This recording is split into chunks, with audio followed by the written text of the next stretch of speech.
అనగనగా ఒక పచ్చటి అడవిలో ఎంతో ఎత్తుగా పెరిగిన ఒక మర్రి చెట్టు ఉండేది. ఆ చెట్టు కొమ్మల్లో కాకి దంపతులు హాయిగా నివసిస్తూ తమ గూడును అందంగా అలంకరించుకున్నాయి.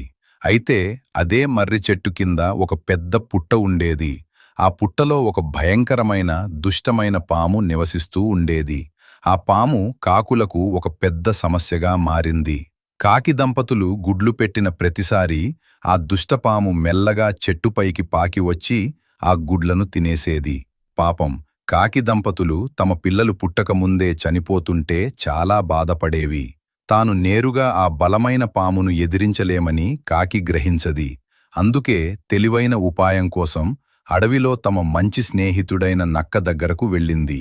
నక్క కాకి బాధను అర్థం చేసుకుంది. మిత్రమా, చింతించకండి. బలంతో చేయలేని పనిని బుద్ధితో సాధించవచ్చు. నా దగ్గర ఒక అద్భుతమైన ఉపాయం ఉంది. నేను చెప్పినట్లుగా చేయండి అని నక్క ధైర్యం చెప్పింది. మరుసటి రోజు ఉదయం ఆ అడవికి దగ్గరలో ఉన్న రాజభవనం తోటలో రాకుమారి తన చెలికత్తెలతో కలిసి కోనేరులో స్నానం చేయడానికి వచ్చింది. స్నానానికి ముందు ఆమె తన విలువైన అందమైన ముత్యాల హారాన్ని గట్టుమీద ఉన్న ఒక బల్లపై పెట్టింది. నక్క చెప్పినట్లే సమయం కోసం వేచి చూస్తున్న కాకి ఒక్కసారిగా వచ్చి ఆ ముత్యాల హారాన్ని తన ముక్కుతో పట్టుకుని వేగంగా ఆకాశంలోకి ఎగిరింది.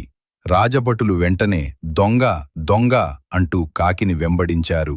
కాకి తెలివిగా రాజభవనం మీదుగా అడవి మీదుగా ఎగురుతూ రాజభటులను తమ మర్రి చెట్టు దగ్గరకు తీసుకువచ్చింది.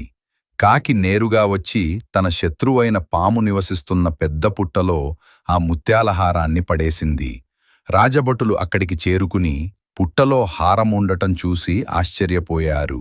రాజభటులు హారాన్ని బయటకు తీయడానికి పుట్టను తవ్వసాగారు. అప్పుడు కోపంతో బుసలు కొడుతూ ఆ భయంకరమైన పాము పుట్టలోంచి బయటకు వచ్చింది. పామును చూసి చంపేశారు నీతి.